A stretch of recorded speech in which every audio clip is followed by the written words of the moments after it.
Hi welcome to sir spice magic. ఈరోజు special సల్ల పునుకులు ఏ విధంగా తయారు చేసుకోవాలో ఈ వీడియోలో చూద్దాము। 1 కప్పు మైదా పిండి, అలాగే 1 కప్పు ఇడ్లీ పిండి। ప్రొద్దుట మనం ఇడ్లీ చేసుకోగా మిగిలిన పిండి ఉంటుంది కదండి, కొంచెం అది వేసుకోవాలి। అలాగే కొంచెం పెరుగు, సరిపడినంత ఉప్పు వేసుకొని ఒకసారి బాగా కలుపుకోవాలి। మనకి షాప్లో అయితే మైదా పిండితో మాత్రమే వేస్తాడు కాబట్టి మనము ఎక్కువ మైదా యూస్ చేయడం అన్నది ఆరోగ్యానికి మంచిది కాదు కాబట్టి కొంచెం ఇలాగా మిగిలిపోయిన ఇడ్లీ పిండి ఉంటే అది వేసుకొని చేసుకుంటే చాలా టేస్టీగా ఉంటాయి। పెరుగు పుల్లగా లేకపోతే కొంచెం నిమ్మరసం కూడా యాడ్ చేసుకొని కలిపి పక్కన పెట్టుకోవాలి। కనీసం ఒక 1 అవర్ అయినా దాన్ని నానబెట్టుకోవాలి। ఇప్పుడు కడాయిలో నూనె వేసుకొని పిండిని ఇలాగా చిన్న చిన్న ముద్దలుగా మనము బజ్జీలు వేసుకుంటాం కదండి, అలాగే చిన్న చిన్నగా మనము నూనెలోకి వేసుకొని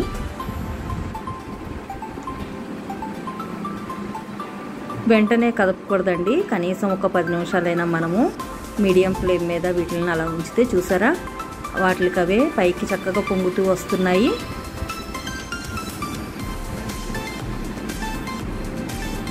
చాలా సింపుల్గా మనం ఇంట్లో ఈవినింగ్కి పిల్లలకి స్కూల్ నుంచి వచ్చే టయానికి మనం ఈ స్నాక్స్ రెడీ చేసి పెడితే వేడివేడిగా పిల్లలు తింటారండి।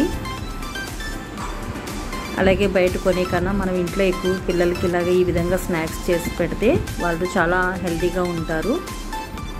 చూసారు కదా, వెంటనే కదపకుండా ఒక కొంచెం సేపు అయిన తర్వాత కదిపి ఈ విధంగా మంచి కలర్ వచ్చిన తర్వాత మనం తీసి ప్రక్కన పెట్టుకోవాలి। ఇదే విధంగా మిగతా పిండిని కూడా మనము ఈ ప్రాసెస్లో వేసుకోవాలి। అంతేనండి, చల్లని వెదర్లో మనము వేడివేడిగా పిల్లలకి ఈ విధంగా తక్కువ టైంలో మనం స్నాక్స్ చేసి పెడితే పిల్లలు చాలా హెల్తీగా ఉంటారు। చూసారు కదా, ఇదే విధంగా మీరు కూడా ట్రై చేసి ఏ విధంగా వచ్చిందో నాకు కామెంట్ రూపంలో తెలియచేయండి।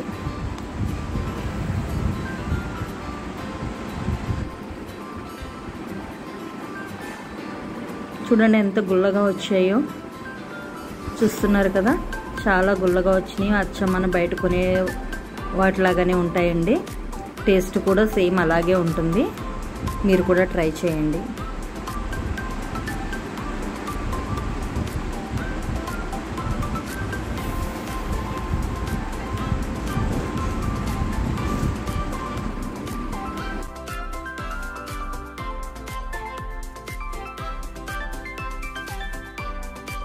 Thank you for watching Andy. Please subscribe my channel, like and share.